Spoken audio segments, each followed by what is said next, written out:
We recently spent a few days exploring, hiking, biking, and discovering some of what there is to do outdoor adventure-wise near Mount Hood and Hood River, Oregon. We started our adventure by checking into the Mount Hood tiny house village at the Mount Hood Village campground, which was great because I don't know if you know this about us, but we lived in a tiny house for 6 years. So we're always keen to go back and hang out in one for a few days of adventuring. In the morning, we headed to the Cascade Streamwatch Trail at Wildwood Recreation Center. It's only about a 3/4 mile hike, and it's a series of sort of looping paved paths, so it's really quite accessible. And it leads you to a fish viewing chamber, where when fish are actually migrating and spawning, you can watch them from this underwater chamber. So we're here at Burnt Lake Trail. It is in part of the Burnt Lake Wilderness, so you can backpack and hike up here and camp, which we've already seen a whole bunch of people with backpacking gear leaving. So yeah, apparently it's a pretty popular place to go backpacking, at least for a quick overnight. It's about a 7-mile out and back. We're gonna go all uphill on the way to Burnt Lake, and then all the way down on the way back. And this trail's pretty cool. Lots of old growth forest and moss and, ferns. The sort of thing you would expect in a Pacific Northwest forest. So, a couple people warned us on the way up, mostly because they saw I was hiking in sandals, that there was snow up at the top. Found it. And, I honestly don't think it's going to slow me down too much.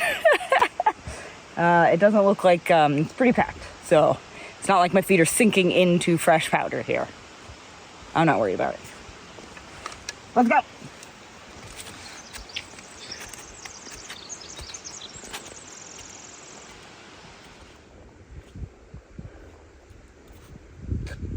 little softer here.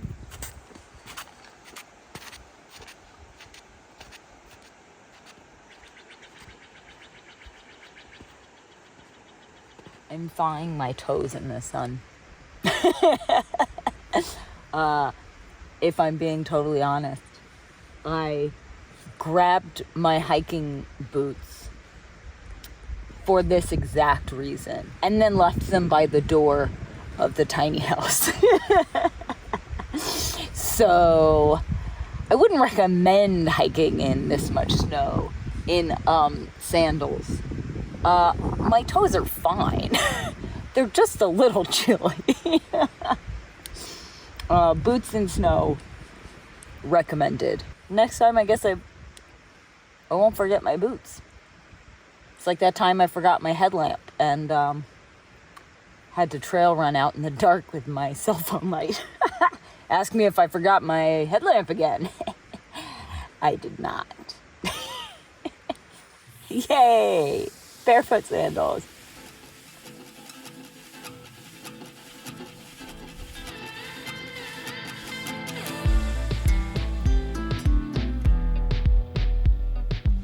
Now we're at Little Zigzag Falls, and this promises to be a pretty impressive waterfall with a beautiful stream coming down it with logs and rocks and moss. I mean, it's just gonna be, it's supposed to be pretty incredible, so let's check it out.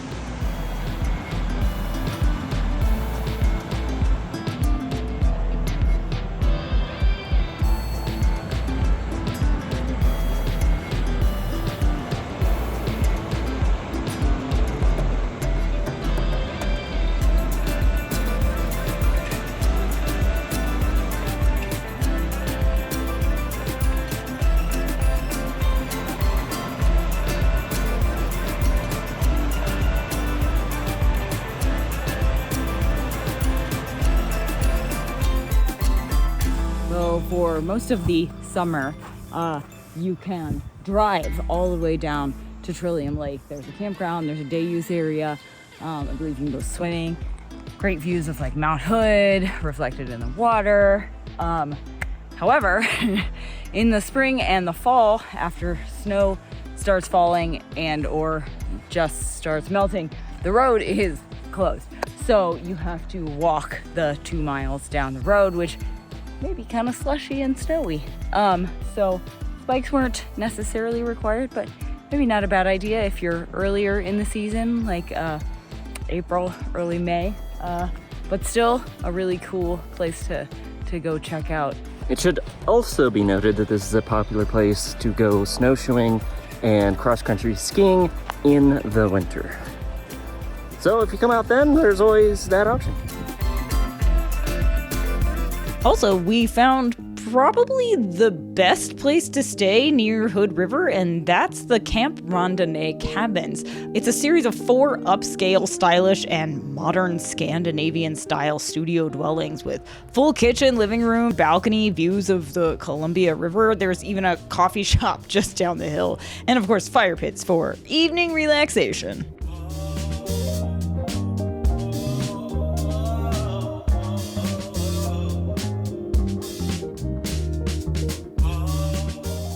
So we are riding on the Mosier Twin Tunnels Trail, and it's actually a nice paved pathway that leads all the way from Mosier to Hood River, and so that means like no cars and stuff.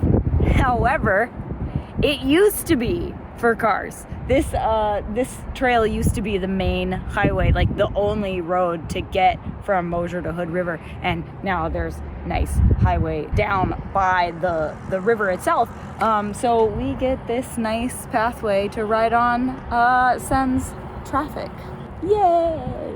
And honestly, some pretty good views along the way.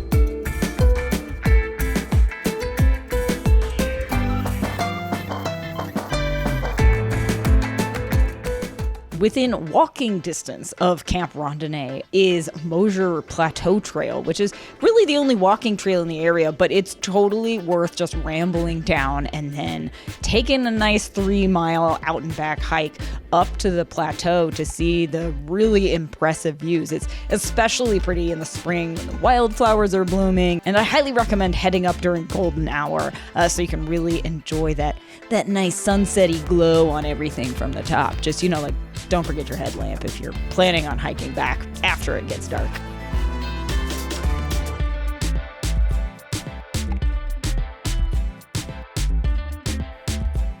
Then there was the 2.3-mile Waclella Falls Trail, which is kind of a lollipop where you kind of going out and back with a little loop on the end. The hike was not too difficult. There is a fair amount of up, but you'll be walking past a creek the whole time, surrounded by wildflowers and pine trees and ferns. It's actually really picturesque, and there's a very nice falls at the end, which in the summer be a very nice place to take a dip and cool down. There are so many trails and things to do in the Hood River area, we barely scratched the surface. There's plenty to keep you busy for at least 5 to 7 days. We'll link to a post with all the places we hiked and stayed in the description below, plus more tips and ideas. So start planning, lace up your boots, and wander on.